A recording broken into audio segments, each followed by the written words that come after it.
Maka-alerto ne ing syudad na ning San Fernando, baya pa man lungob king Philippine Area of Responsibility ing Super Typhoon Bavi. Aawsa na Inday. Pepayaw siyang emergency meeting ni Mayor Vilma Caluag kayabe ing Disaster Risk Reduction and Management Council o CDRRMC ngening July 7 king City Command and Control Center bang siguraduan ning kapagsadya ning syudad king posibleng epekto ning bagyo.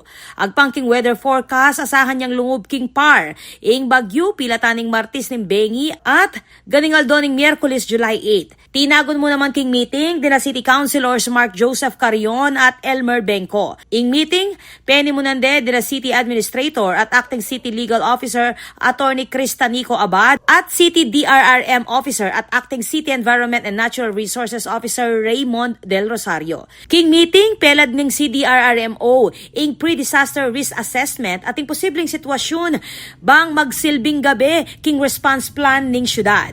Pisabyan keti ing kapagsadya ning Emergency Operations Center clusters, kabilang ing law and order, logistics, evacuation, camp management, education, health, search and rescue, at food at non-food assistance. Kukulay king LGU king publiko na manatiling alerto at tuki kareng opisyal king advisory kabang balaw sa mamonitor ing kimot na ning bagyo.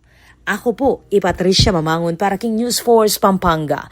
Balitang tutuking Balen, susuyo.